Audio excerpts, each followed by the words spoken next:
আসসালামু আলাইকুম এভরিওয়ান। আজকে আমি আপনাদের সাথে শেয়ার করব আফগানি মালাই কাবাব রেসিপি। এটা খাইতে অনেক টেস্ট হয়ে থাকে, তো চলেন দেখা যাক কীভাবে রেসিপিটা তৈরি করতে হয়। ফার্স্টে আমার একটা প্যান নিতে হবে। প্যানে আমি পরিমাণ মতো তেল দিয়ে দিব। তেলটা যখন গরম হয়ে আসবে, পরিমাণ মতো পেঁয়াজ, কাজু বাদাম, উপরে ছোলাটা ছিলে অ্যান্ড দুইটা কাঁচামরিচ, একটা টমেটো টুকরো টুকরো করে আমি দিয়ে দিব।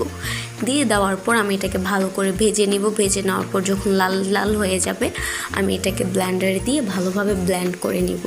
অ্যান্ড ব্লেন্ড করার পর আমাদের নেক্সট হচ্ছে আমি আবারও সেম প্যানে পরিমাণ মতো তেল নিয়ে নিব। অ্যান্ড 2 চা চামচ পরিমাণের বাটার, 2 চা চামচ পরিমাণের আদা, 1 চা চামচ পরিমাণ রসুন, সব কিছু দিয়ে আমি ভালোভাবে মিক্স করে নিব। মিক্স করার পর ওই যে আমাদের যে আগের মিশ্রণটা ছিল, যেটাকে আমরা ব্লেন্ড করছি, ওই ব্লেন্ড করা মিশ্রণটা আমি এখানে মিক্স করে দিব। মিক্স করার পর 1 চা চামচ পরিমাণের জিরা, 1 চা চামচ পরিমাণের ধনিয়া, 1 চা চামচ পরিমাণের মরিচের গুঁড়ো দিয়ে দিব। দিয়ে দেওয়ার পর এটাকে আমি আবারও ভালো করে মিক্স করে রান্না করে নিব। নেওয়ার পর এখানে আমি গোলমরিচের গুঁড়ো দিয়ে দিব, যেটা ফ্লেভারটা আরও বেশি বাড়াবে। অ্যান্ড নেক্সট যখন একটু লাল লাল হয়ে যাবে, এখানে আমি পরিমাণ মতো 3 চা চামচ পরিমাণের টক দই দিয়ে দিব। টক দই দেওয়ার পর এটাকে আমি আবারও ভালো করে নেড়ে চেড়ে মিক্স করে নিব, যেন চারপাশে না লাগে।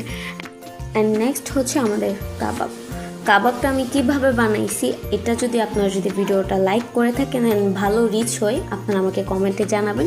ইনশাল্লাহ আমি আপনাদেরকে নেক্সট ভিডিওতে বলে দিব যে কিভাবে আমি এই কাবাবটা তৈরি করছি অ্যান্ড কী উপকরণ আমার লাগছে এই কাবাবটাতে তৈরি করতে। যখন কাবাবটা একটু লাল লালভাবে ভাজা হয়ে যাবে, আমরা আমাদের ওই মিশ্রণটাতে আমাদের কাবাবটাকে মিক্স করে দিব, ঢেলে দিব। কাবাবটাকে দেওয়ার পর এটাকে আমি একটু ভালো করে নেড়ে চেড়ে রান্না করে নিব, যেন কাবাবটার ভিতরে মশলাগুলো ঢুকে, যেন কাবাবের টেস্টটা অনেক বেশি ভালো আসে। অ্যান্ড তারা এটা আমাদের ফাইনাল লুক। এটা দেখতে যেমনই হোক না কেন, খাইতে অনেক মজা ছিল। আমি আপনাদেরকে সাজেস্ট করব যে আপনারা এটাকে একবার হলেও বাসায় ট্রাই করবেন। এটা অনেক মজা। অ্যান্ড এটা আমার আজকের খাবার। তো সবাই ভালো থাকবেন। টাটা, আল্লাহ হাফেজ।